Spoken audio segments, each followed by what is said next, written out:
কি গো, কেমন আছো তোমরা? সব ভালো তো? এই তো ভালোই আছি। তুমি কেমন আছো? হ্যাঁ রে, ওই চলে যাচ্ছে।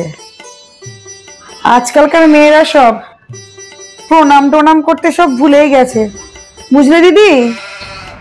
না মানে প্রণাম করলে আপনি কনসা আশীর্বাদ দেবেন, সেই তো মনে মনে অভিশাপই দেবেন আর খারাপই চাইবেন। তাই আর সময় নষ্ট করে কোনো লাভ নেই। তা দিদি, তোমাদের একটা সুখবর দিতে এলাম জানো। আমার মেয়ের কিন্তু বিয়ে ঠিক হয়ে গেছে সামনের ফাল্গুনে।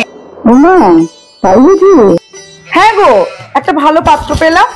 আমার জামাইবাবু খুব ভালো, সেই জন্যই কিন্তু খুব তাড়াতাড়ি ওর বিয়েটা ঠিক করলাম।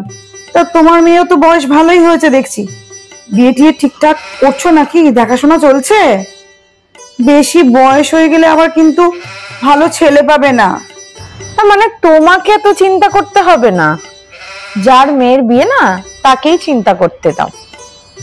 তুমি বরঞ্চ তোমার মেয়েটাকে নিয়ে ভাবো, ঠিক আছে? তা দিদি, তোমার মেয়ে তো দেখছি খুব খড়খড়ি গো, এত মুখে মুখে কথা বলে। তা দেখিস বাবা, এত কটকট করে কথা বললে কিন্তু ভালো বিয়ে হবে না। দিদি, মেয়েকে তো একেবারে তুমি আদরে বাঁদর তৈরি করেছো।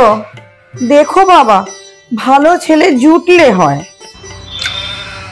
না মানে তুমি তো পাড়ায় রটিয়েই রেখেছো যে আমার নাকি পাড়ার কারোর সাথে লটর পটর আছে। তো যখন বিয়ে থা হবে, কার্ড যখন ছাপানো হবে, তখন তো তুমি পেয়েই যাবে সবকিছু। তো এখন থেকে তো চিন্তা কিসের তোমার, আমি তো বুঝতে পারছি না। দিদি, তোমার মেয়ে তো দেখছি মাথার ওপর দিয়ে হাঁটছে গো।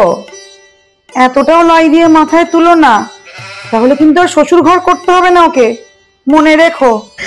না মানে তুমি যে কত সংসার টিকিয়ে রেখেছো সেটা তোর বলার অপেক্ষা রাখে না। আমি কেন, আশেপাশে 3-4টে পাড়াও জানে তুমি ঠিক কতটা সংসারী আর তোমার চরিত্র ঠিক কতটা ভালো। আমারটা নিয়ে তো চাপ নিও না, ওটা আমি আমার মতো করে ঠিক সামলে নেব, ঠিক আছে? তো বড় বড় কথা তোর। বসো না দিদি, একটু চা খেয়ে যাও, চা করে নিয়ে আসি একটু।